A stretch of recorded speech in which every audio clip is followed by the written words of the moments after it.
Nature et bien-être ce soir parle d'insalubrité après les fêtes, surtout au niveau des places publiques. Nous allons d'abord suivre ce reportage de Karamat Agbataou, je vais y arriver, avant de recevoir Machel Betoro et son invité. C'est tout juste après ceci.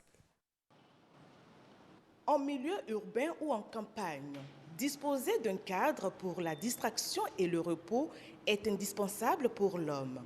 Afin de satisfaire ce besoin, l'État, dans sa politique d'assainissement de cadres de vie, a doté nombre de communes des places publiques.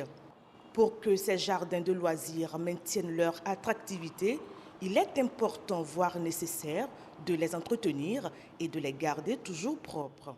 Nous sommes des enfants de la Révolution. Pendant la Révolution, on sortait, on balayait les cours, la campagne de salubrité et autres. Aujourd'hui, ça n'existe plus. Maintenant, il faut commencer par sensibiliser les populations à la base.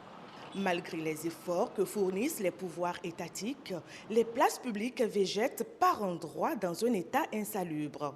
C'est le cas de Cotonou, la métropole. Un fait que certains concitoyens déplorent. Ce que j'ai déploré par rapport à l'entretien de nous qui venons par moment nous asseoir ici pour prendre de l'air, si vous arrivez avec quelque chose que vous mangez, vous êtes obligé de ramasser tout ce que vous avez dans un sachet et d'aller peut-être à 500 mètres parce que les poubelles sont de part et d'autre. C'est très loin. Dans une poubelle, aller très loin est fastidieux pour lui. C'est ça qui fait que vous voyez dans les gazons derrière, on jette les pots de bananes, les sachets et autres. S'il y avait des poubelles entre deux bancs, je crois que ce serait beaucoup plus facile d'entretenir. L'entretien des places publiques est un devoir pour tous. Les populations doivent constamment apporter leur contribution afin de garder leur environnement sain pour une vie saine, mais aussi pour soulager l'État et l'encourager à nous en offrir davantage. Soulager l'État en ce qui concerne la salubrité publique, beaucoup de jeunes en ont désormais fait leur cheval de bataille et nous en recevons justement sur ce plateau avec Machel Betoro. Machel Betoro, bonsoir. Agnès Bello, bonsoir. Merci d'être avec nous sur ce plateau. Merci de nous recevoir. Je vous fais l'honneur de nous présenter notre invité. Amis téléspectateurs, bonsoir et merci également à vous d'être avec nous sur cette rubrique de nature et bien-être.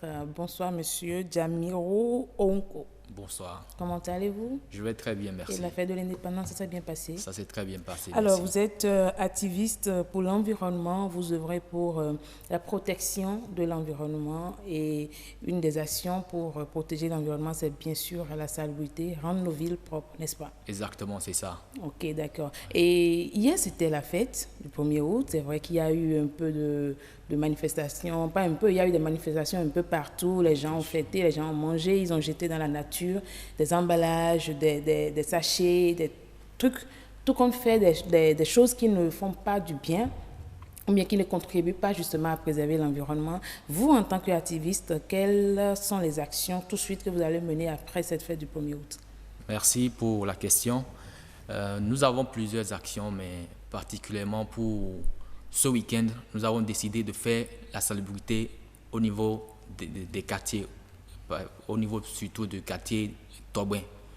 Nous avons décidé de rendre salubre cette zone. Avant de faire la salubrité, nous avons décidé de nous mettre ensemble avec d'autres associations ou amicales de jeunes qui sont prêts à mettre la main à la pâte pour la protection de l'environnement, pour rendre un peu salubre notre pays ou notre quartier, nos quartiers, au lendemain des indépendances du 1er août, où, comme vous l'avez si bien dit, il y a assez de déchets dans la ville. Il faudrait quand même que nous, en tant que partie du problème, qu'on puisse quand même nettoyer également pour donner l'exemple dans le pays. Oui. Mais déjà, pourquoi avoir choisi rendre une ville propre ou bien rendre un pays propre? Qu'est-ce qui vous a motivé à aller à choisir de protéger l'environnement de cette manière? Merci pour la question. En fait, nous avons deux raisons principales. La première, sinon je dirais trois. La première, c'est que il y a un article de la Constitution béninoise qui dit clairement que le citoyen a droit à un environnement sain et que l'État œuvre et met tout en œuvre pour que le citoyen puisse bénéficier de cet environnement sain et assaini. Mais l'autre raison qui est le fait que l'OMS dit clairement que la santé de la population passe par la salubrité de l'environnement. Mais le troisième point est que nous ne pouvons pas croiser les bras puisque les effets de l'insalubrité se voient clairement sur la population à travers des maladies diarrhéiques, les accidents, les AVC qui sont causés par le fait que l'environnement est insalubre. Et l'OMS qui dit clairement également que chaque année, nous avons 12 millions de décès causés du fait que les gens vivent ou travaillent dans un environnement insalubre. Donc voilà les points qui nous motivent à contribuer à une réduction de l'impact négatif ou des effets négatifs de l'insalubrité sur la population. D'accord, mais quand on parle d'insalubrité après les fêtes, en amont déjà, je pense qu'il y a des dispositions qui peuvent être prises pour que après ces places publiques ne paraissent pas si sales. Est-ce que pour vous, il n'est pas temps que le citoyen qui participe à ces manifestations publiques n'oublie pas que le lendemain encore il aura droit à un environnement sain? Bien sûr, c'est pour cela que nous avons une démarche un peu méthodologique qui veut que lorsqu'on va dans un quartier pour travailler, on contacte le chef de quartier, excusez-moi, bien sûr, le chef de quartier qui mobilise également sa population, des jeunes, des femmes qui viennent travailler avec nous. Ce qui veut dire quoi? Lorsqu'on va quitter, la pérennisation de ces actions restera dans la main de ces populations qui nous ont aidés à faire le travail. Nous les assistons pour donner l'exemple et ensuite à elles de continuer cet acte que nous avons posé. D'accord. Mais le premier pas, déjà, c'est de ne pas jeter ces ordures-là. Est-ce que vous sensibilisez à cet effet? Dans le reportage qu'on a suivi, celui de Karamata Gbattaou, elle a déploré le manque de sacs poubelles dans certains endroits. Qu'est-ce que vous faites justement pour tout ça? Le tout ne suffit pas de venir nettoyer après. Si déjà en amont, on peut ne pas avoir des déchets, qu'est-ce que vous en pensez? Bien sûr, c'est très important ce que vous soulevez comme point. Il faudrait la sensibilisation, d'accord. Nous avons, je vous raconte une anecdote concernant notre association. Nous avons réhabilité, sinon nettoyé la place qu'on appelle 16 ampoules à Cotonou. Lorsque nous avons mis au propre cette place, nous avons mis des panneaux. Ne déposez pas, par exemple, les déchets n'ont pas de pied pour partir, vous les retrouvez là où vous les avez déposés. Nous avons mis ces panneaux, mais ces panneaux n'étant pas des êtres humains pour parler, les gens ont déchiré.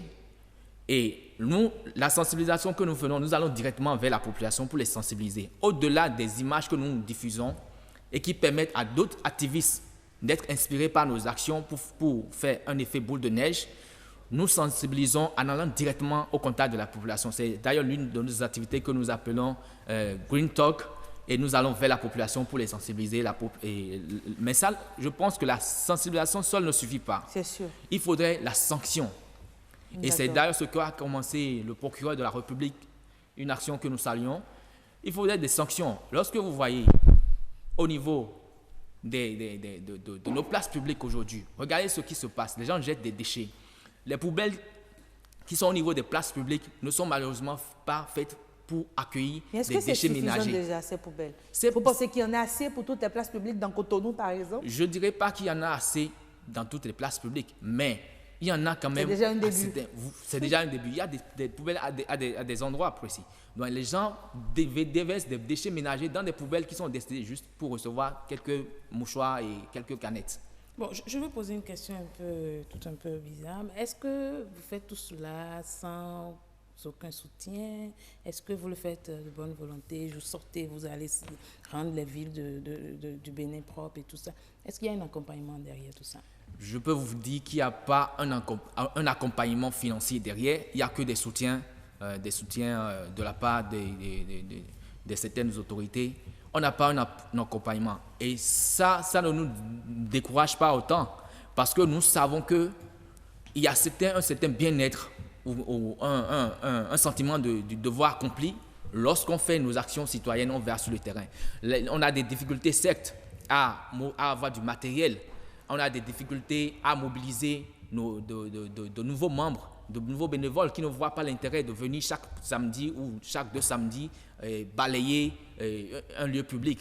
Mais tous ceux qui sont engagés et le savent et partagent avec nous cette valeur de rendre l'environnement sain viennent de leur gré et grossissent nos rangs. Nous sommes aujourd'hui fiers, même si nos actions ne sont pas, à court terme on ne voit pas le résultat, nous voyons que nous, notre association, a créé l'émule parmi beaucoup d'activistes aujourd'hui. Alors, revenons un peu à notre question, à notre sujet du jour. Vous avez prévu des activités pour rendre la ville propre après le 1er août. Vous avez parlé de Togben. Est-ce seulement Togben qui va accueillir cette initiative ou bien est-ce qu'il y a aussi d'autres? Parce que la fête n'a pas eu lieu qu'à Togben. Maintenant, les autres places publiques qui sont sales, comment on va faire pour rendre ça propre? Les autres places publiques qui sont sales, dans la salubrité, il y a 3 acteurs. Il y a l'État, il y a la population, il y a également la presse comme vous. Chacun doit jouer sa partition. Nous allons faire notre part à Togben. Je sais qu'il y a d'autres associations et ONG qui veulent faire d'autres choses à Cotonou. D'autres le feront ailleurs dans le pays. D'accord. Moi, j'ai déjà une réponse pour Machel. Donc, on s'occupe du quartier à Kwakwa. C'est ce que je voulais te proposer. Reste à Kwakwa, je reste à Godomin. On se donne rendez-vous Non, je fais à Kwakwa, tu fais Godomin. Voilà, d'accord. On va se retrouver à Togben pour ça faire va le être point. fantastique. D'accord. C'est sûr. Alors, ça va commencer quand exactement votre action? Ça commence déjà demain à 8h. Il y aura les 3 associations avec le soutien, bien sûr, du ministère, le soutien ou la participation du ministère et des autorités locales, le représentant de la mairie de Calavi et également le chef de quartier. Et pour celui qui veut participer à cette action de salubrité, est-ce qu'il faut venir de chez soi avec un balai, un coupe? Comment ça se passe? Vous vous levez, vous quittez votre maison, vous joignez au groupe, c'est ça ou bien? Vous vous levez, vous quittez votre maison avec la volonté forte de travailler. Ça suffit largement. On va fournir le matériel qu'il faut, les balais, la roue et autres. N'oublions pas les gants. Les gants également. Il faut se protéger. Les gants, bien sûr. Déjà, moi, j'ai une question. Je suppose que ce sera peut-être ma dernière avant que Machel ne prenne le relais. Moi, j'aimerais comprendre, après les fêtes sur les places publiques, qui est responsable de la salubrité? Qui devrait s'en charger, selon vous? Selon nous, je dirais que c'est 2 acteurs, aussi bien l'État que la population.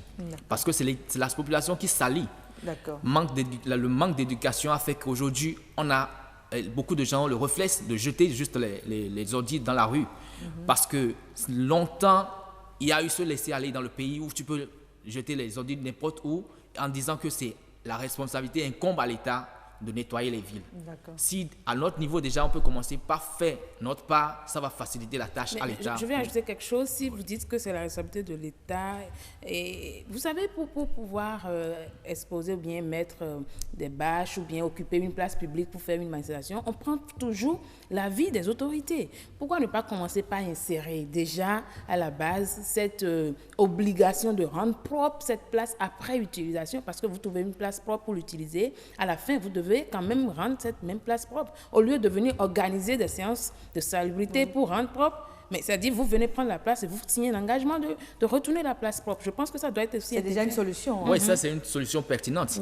Et je pense que ça doit être une obligation. Et je ne pense pas que comment je vais dire, lorsqu'on a le sens de la propriété, on n'a pas besoin de passer d'un acte écrit. Ça doit être un réflexe. S'il faut des sanctions pour accompagner, je pense qu'il va falloir qu'on passe aussi aux engagements, parce que Gouato, la salubrité, c'est une question pour tout. Oui, je suis pour, et j'encourage même le procureur, surtout pour cette histoire de tu fais pipi dans la rue ou bien tu jettes quelque chose. On aura l'occasion. Ce qui fait que moi-même, la dernière fois, j'étais sur un ZEM, j'avais un papier mouchoir, mais j'ai dû garder ça jusqu'à destination. Demain, le procureur sera également dans la rue avec une association, pas avec nous, mais avec une association. Merci beaucoup à vous, Jamirou Onko. Je rappelle que vous êtes activiste pour l'environnement. Après cette fête du 1er août, vous organisez une campagne de salubrité pour rendre quand même la ville de Cotonou propre, surtout à Togben. C'est sûr qu'Agnès Bello, Marshall, Betoro et toute l'équipe de BB24 Yasmine Damata, on n'oublie pas. Nous serons là, nous allons vous accompagner dans cette campagne-là. Merci beaucoup. Merci à vous également, Machel, pour le choix de ce sujet.